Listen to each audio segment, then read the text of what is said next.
I don't know, change the way my hair look. I don't know. Do something to where all these hit dudes stop coming up to me. I don't know.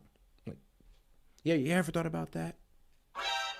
Of both, but yeah, in these day and times, man, you don't know what the outcome would be. A lot of guys, some guys will think, hell, I want you to give me a big old green light. I want you to just come up to me so that I'll know. Right. You know what I'm saying?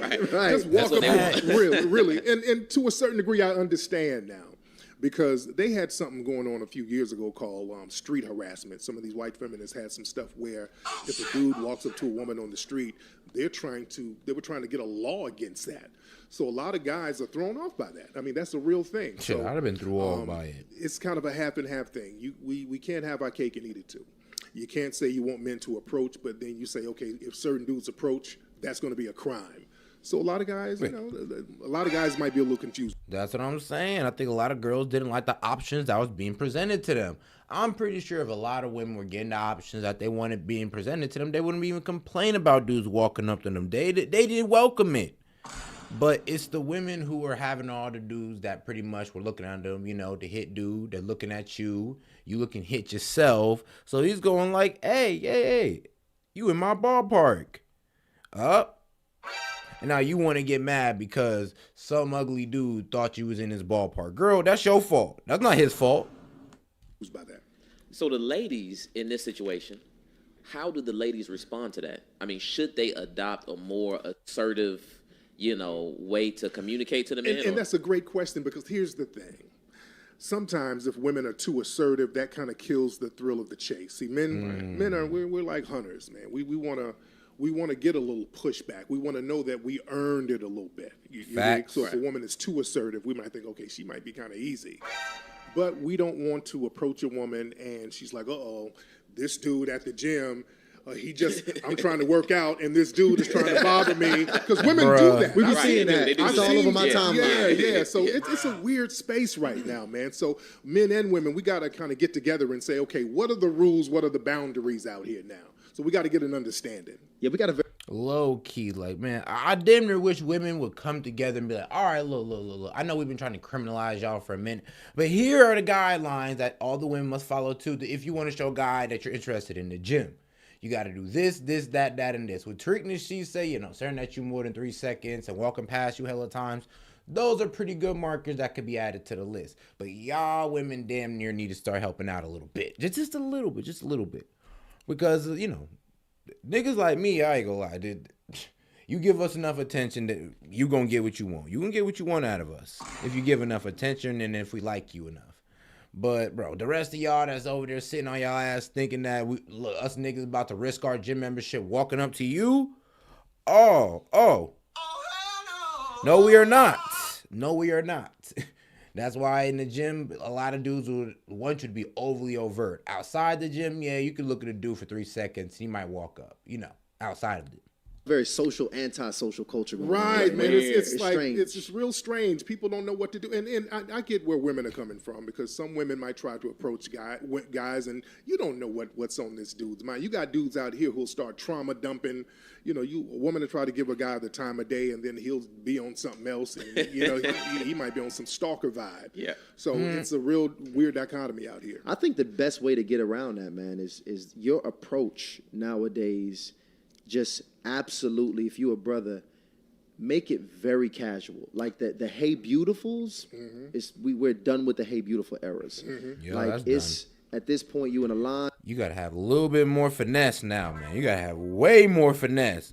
Now, it's like you no more Hey Beautifuls. Nah. You gotta be funny. You gotta be witty with it now, man. It's like, I don't know what you got, man, but make it special. You're at a restaurant, you see something going on, what do you typically order here? Like, it has to be very innocent, non-sexual. Right. That approach now to really see what the choose is and to avoid all those pressures is what I would recommend for the fellas to, how to go about and carry yourself around the ladies, because that's the biggest complaint I'm hearing.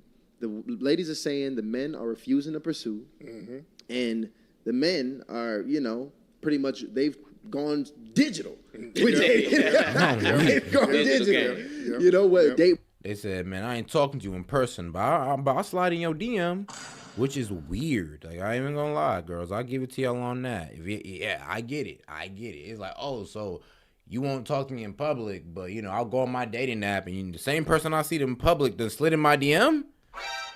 Yeah, well, that's what we're dealing with too, girls. Trust me. Whether it's a vice dating versa. app or Instagram, which is the biggest dating app now, that's pretty much how it's going down.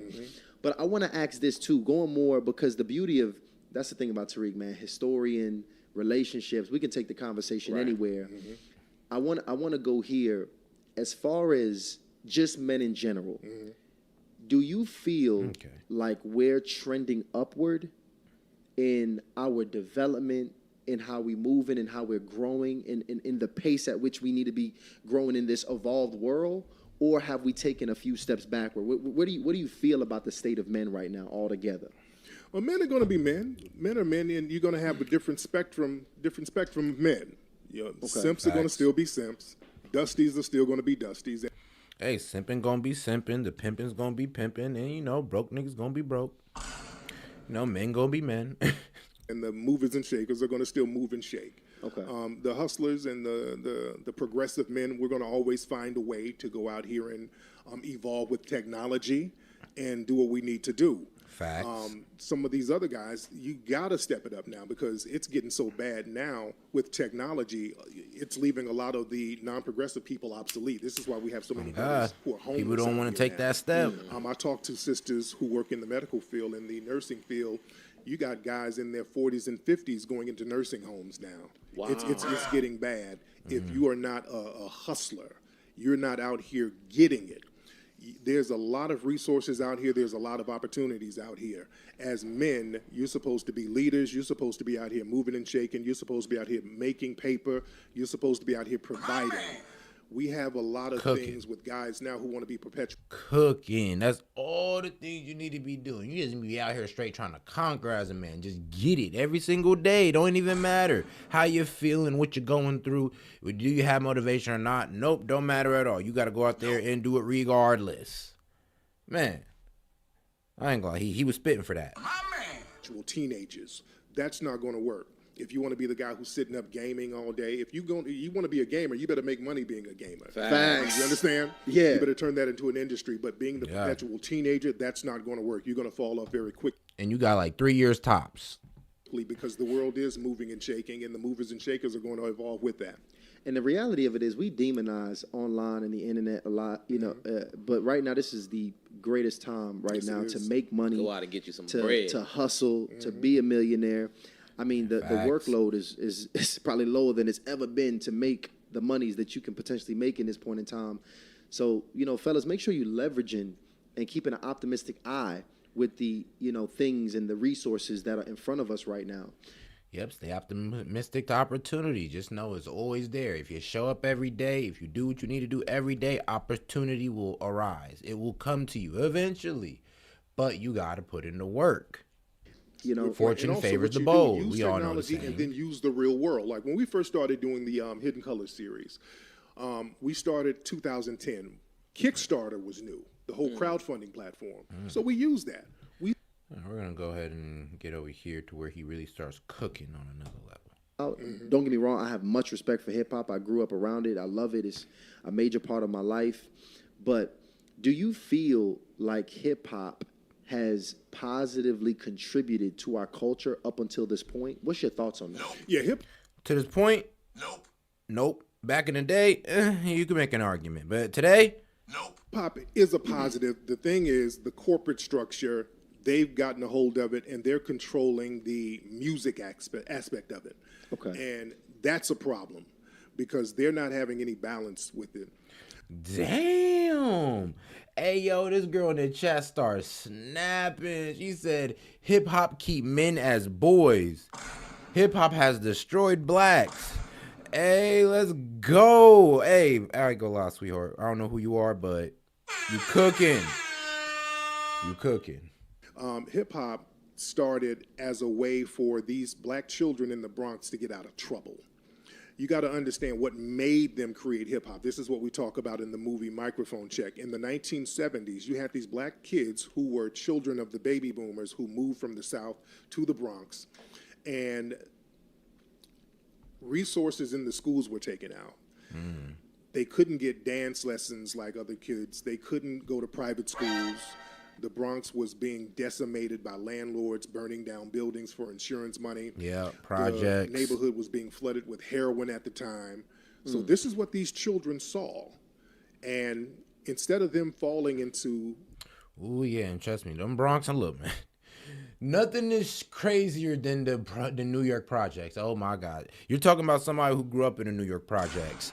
I promise you nothing's crazier. There's not the rats, the roaches, than the people all around. You're actually kind of nice people. But the living environment's complete trash.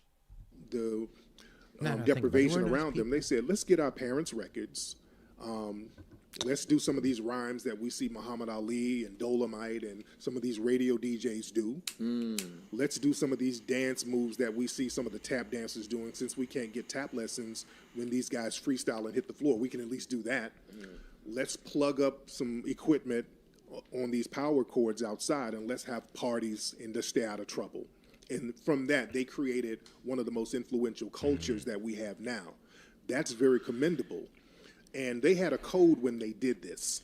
Oh yeah, hey, that was the best part about the rap coming out back in the day. It turned from all right shooting and gang banging to let's just start rapping and